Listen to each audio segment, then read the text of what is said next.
अस्सलाम वालेकुम दोस्तों, कैसे हो? उम्मीद है कि सब खैरियत से होंगे। अल्लाह आप लोगों को ऐसे ही खुश रखे। चलिए आज के किस्से की तरफ बढ़ते हैं। इमाम अहमद बिन हंबल रहमतुल्लाह अलैह ने अपने बेटे की शादी की और शादी के पहले रात ही अपने बेटे को बुलाया और 10 कीमती नसीहतें फरमाई और फरमाया कि मेरे बेटे, तुम घर का सुकून और चैन उस वक्त तक हासिल नहीं कर सकते जब तक तुम अपनी बीवी के मामले में ये 10 आदतें न अपना लो। इसलिए गौर से सुनो और अमल भी करो। जिन मर्दों की शादी होने वाली है या जिन मर्दों की शादी हो गई है या जो अपनी शादीशुदा जिंदगी से परेशान हैं, वो इन 10 बातों को जरा गौर से सुने।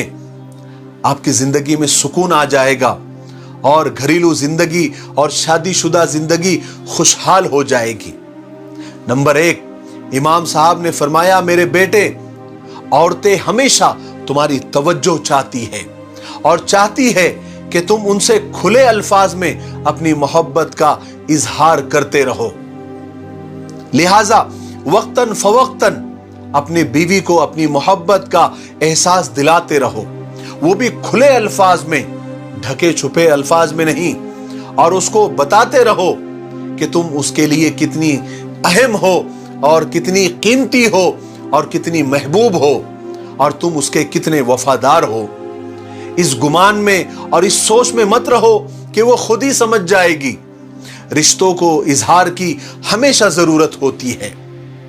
नंबर 2, याद रखो, अगर तुमने इजहार करने में यानी अपनी मोहब्बत एक्सप्रेस करने में कंजूसी से काम लिया तो तुम दोनों के दरमियान एक तल्ख और एक कड़वी दरार आ जाएगी और वक्त के साथ वो बढ़ती जाएगी। फिर एक वक्त ऐसा आएगा कि वो तुम्हारी मोहब्बत खत्म हो जाएगी। नंबर 3, मेरे बेटे, औरतों को बहुत ज्यादा सख्त मिजाज और जरूरत से ज्यादा एहतियात करने वाले मर्दों से चिढ़ होती है, लेकिन वो नरम मिजाज मर्दों की नरमी का बेजा फायदा उठाना भी जानती है। लिहाजा इन दोनों सिफात में एतदाल से काम लेना, ना बहुत ज्यादा नरम हो जाना ना बहुत ज्यादा सख्त हो जाना। तवाजुन कायम रखना, इससे तुम दोनों को ज़हनी सुकून हासिल होगा। नंबर 4, औरतें अपने शौहरों से हमेशा वही उम्मीदें लगाती है जो शौहर अपनी बीवी से लगाता है, यानी इज्जत, मोहब्बत भरी बातें, जाहिरी हुस्न जमाल, साफ सुथरा लिबास और खुशबूदार जिस्म। लिहाजा मेरे बेटे, इस बात का हमेशा ख्याल रखना। हमारे यहाँ पर अक्सर शौहर इस बात पर बिल्कुल ध्यान नहीं देते। मैले कुचेले कपड़ों में रहते हैं, बदबूदार जिस्मों में रहते हैं, जिस्म से पसीने की बू आती रहती है और मुंह से भी गंदी बू आती रहती है, और वो ये चाहते हैं कि उनकी औरतें, उनकी बीवियां बिल्कुल टिप टॉप और खुशबूदार रहें। ऐसा करने से बीवियों के दिलों में से मोहब्बतें कम हो जाती हैं। अगर आप चाहते हैं कि आपकी बीवी टिप टॉप और खुशबूदार जिस्म के साथ रहे तो आपको भी वैसा रहना पड़ेगा, तब दोनों में तवाजुन कायम होगा और मोहब्बतें बढ़ेगी। नंबर 5, मेरे बेटे, याद रखो, घर की 4 दीवारी औरत की सल्तनत होती है। जब वो वहां होती है गोया वो अपने सल्तनत के तख्त पर बैठी हुई होती है।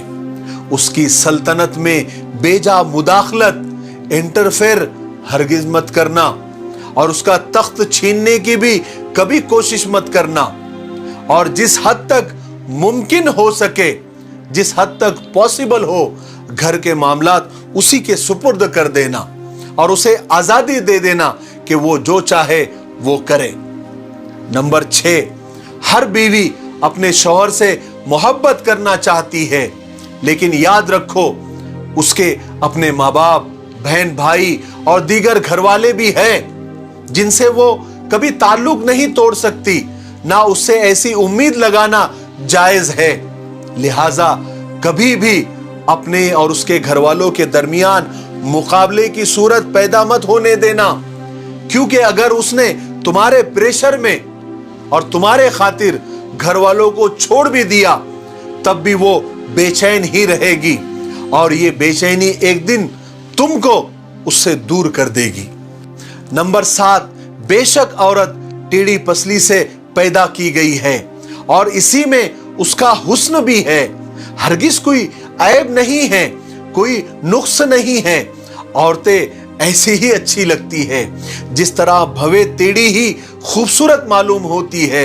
लिहाजा औरत के टेढ़ेपन से ही फायदा उठाना मर्द का कमाल होता है। अगर कभी कोई उसकी बात तुमको बुरी लगे, नागवार भी लगे, तो उसको सख्ती के साथ और तलखी के साथ और कड़वेपन से उसको सीधा करने की कोशिश मत करना, वरना वो टूट जाएगी और उसका टूटना तुम्हें तलाक तक लेकर चला जाएगा। मगर एक बात और याद रखो, उसकी हर गलत बात को और बेजा बात को मानना भी नहीं है, वरना वो मगरूर हो जाएगी, जो उसके खुद के लिए ही नुकसानदेह चीज हो जाएगी। लिहाजा मुअतदिल मिजाज और हिकमत से अपने मामलात को सुलझाते रहना। नंबर 8, मेरे बेटे, शौहर की नाकदरी और नाशुक्री अक्सर औरतों की फितरत में होती है।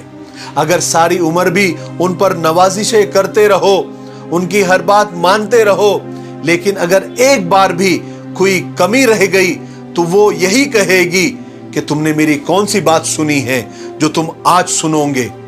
लेकिन मेरे बेटे, ये उनकी फितरत है, इससे ज्यादा परेशान मत होना और ना ही इसकी वजह से अपनी मोहब्बत में कोई कमी करना।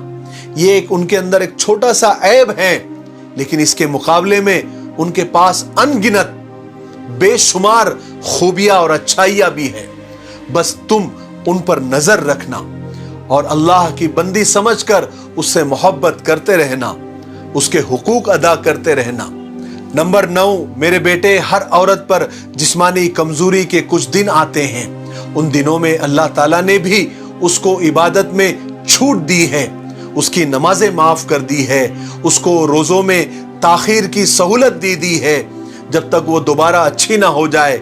बस उन दिनों में तुम भी उसके साथ वैसे ही मेहरबान हो जाना जैसे अल्लाह ताला ने उस पर मेहरबानी की है। जिस तरह अल्लाह ताला ने उस पर से इबादतें हटा ली, वैसे तुम भी उसके उस कमजोरी के दिन में उसका ख्याल रखते हुए उसकी जिम्मेदारियों में कुछ कमी कर देना, उसके कामकाज में हाथ बटा देना और उसके लिए सहूलत पैदा कर देना। इससे वो भी खुश हो जाएगी और अल्लाह भी खुश हो जाएंगे। नंबर 10, आखिर में बस इतना याद रखो बेटे, तुम्हारी बीवी तुम्हारे पास एक कैदी की तरह है जिसके बारे में अल्लाह ताला तुमसे सवाल करेगा। बस उसके साथ इंतहाई रहम, करम और शफकत का मामला करना, क्योंकि कयामत के दिन अल्लाह के सामने तुम्हारी बीवी की गवाही सबसे पहले मोतबर गवाही समझी जाएगी। अगर तुमने उसके साथ भलाई का मामला किया होगा तो अल्लाह ताला भी तुम्हारे साथ भलाई का मामला करेंगे। मुझे उम्मीद है कि इमाम अहमद बिन हम्बल रहमतुल्लाह अलैह की ये 10 कीमती नसीहतों से हमको बहुत कुछ सीखने को मिला होगा। इसलिए अगर आपको ये वीडियो फायदेमंद लगता है तो इसको जरूर शेयर करें। इंशाअल्लाह आपका भी जैसे फायदा हुआ है औरों का भी फायदा होगा। मेरे लिए, पूरी उम्मत के लिए और पूरी इंसानियत के लिए खैर और भलाई की दुआ करते रहें। अस्सलामु अलैकुम व रहमतुल्लाहि व बरकातुहू।